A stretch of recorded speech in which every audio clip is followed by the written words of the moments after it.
Activité 1. Vous allez entendre 3 personnes répondre à la question suivante. Êtes-vous pour ou contre l'interdiction des restaurants rapides aux enfants? Indiquez si la personne interrogée A est pour à 100%, B est moyennement pour,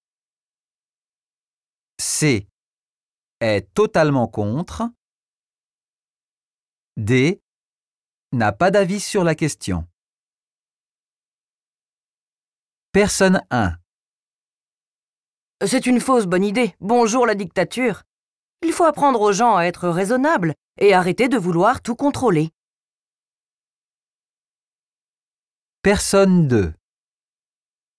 Personnellement, c'est déjà le cas avec mes enfants. J'ai envie qu'ils prennent de bonnes habitudes alimentaires. Donc oui, je soutiens cette proposition. Personne 3. Ici, à Montréal, on a les pires chaînes américaines.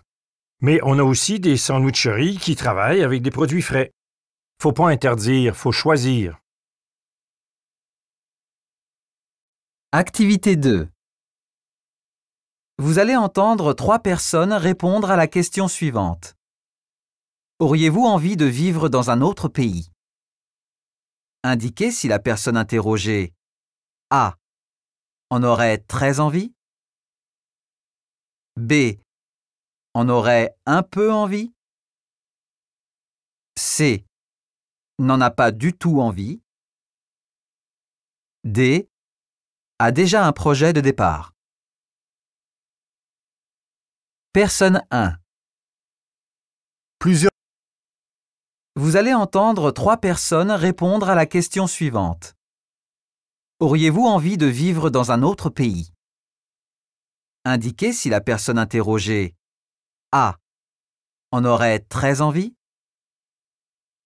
B en aurait un peu envie, C n'en a pas du tout envie, D a déjà un projet de départ. Personne 1. Plusieurs de mes amis ont émigré pour l'Europe ou le Canada. Je comprends parfaitement.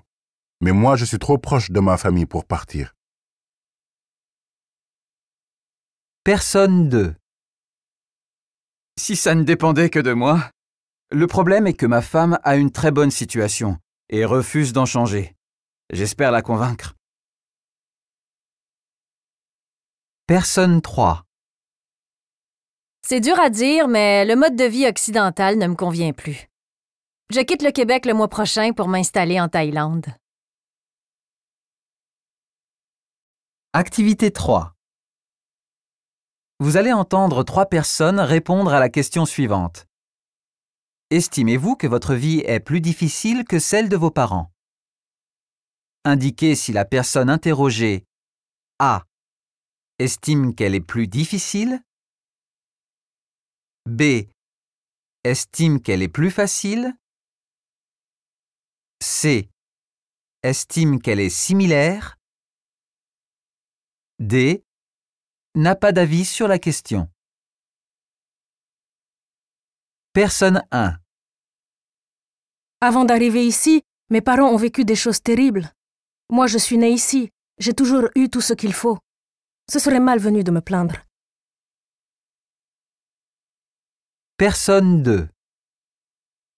La question est tendancieuse. Vous voulez nous faire dire que oui, c'est le grand déclassement, que tout était mieux avant. Je refuse d'entrer dans ce débat. Personne 3. Je pense que la génération de mes parents était plus insouciante. C'était avant la crise économique, le chômage de masse. J'ai de meilleurs diplômes qu'eux, mais je galère. Activité 4. Vous allez entendre 3 personnes répondre à la question suivante. Êtes-vous favorable à une taxe à 0% sur les produits bio? Indiquez si la personne interrogée A y est totalement favorable, B y est favorable avec des réserves, C n'y est pas du tout favorable. D. Ne se prononce pas. Personne 1.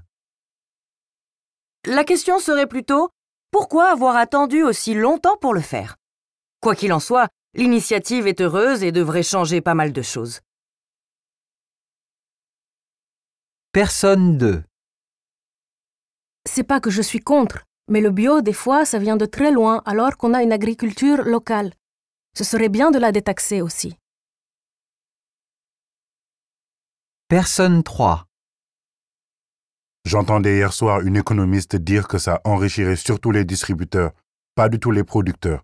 Honnêtement, on ne sait plus qui croire. Activité 5. Vous allez entendre 3 personnes répondre à la question suivante. Accordez-vous de l'importance à la Journée internationale des femmes. Indiquez si la personne interrogée A. y accorde beaucoup d'importance. B. y accorde peu d'importance. C. n'y accorde aucune importance. D. ne se prononce pas. Personne 1. Je suis féministe, engagée dans plusieurs associations. Je milite depuis des années pour l'égalité et la justice. C'est bien pourquoi je trouve cette journée scandaleuse. Un peu de bonne conscience, et à l'année prochaine! Personne 2. Quand j'étais plus jeune, je trouvais cette initiative formidable. On mettait tous les problèmes sur la table, on engageait des promesses et des fonds. Aujourd'hui, je ne sais plus trop si ça a encore du sens. Personne 3. J'ai grandi dans un milieu très militant. Je suis donc formaté. Je dirais que le combat des femmes reste d'actualité et tout ce que l'on dit et montre lors de cette journée le prouve, malheureusement. Activité 1. Aujourd'hui, dans Sport Business, c'est l'amateur de football qui s'adresse à vous. Sport que j'ai aimé comme tous les gamins qui rêvent de jouer dans leur équipe préférée ou de représenter leur pays à la Coupe du Monde. Des rêves de gosses que 12 salopards ont voulu briser.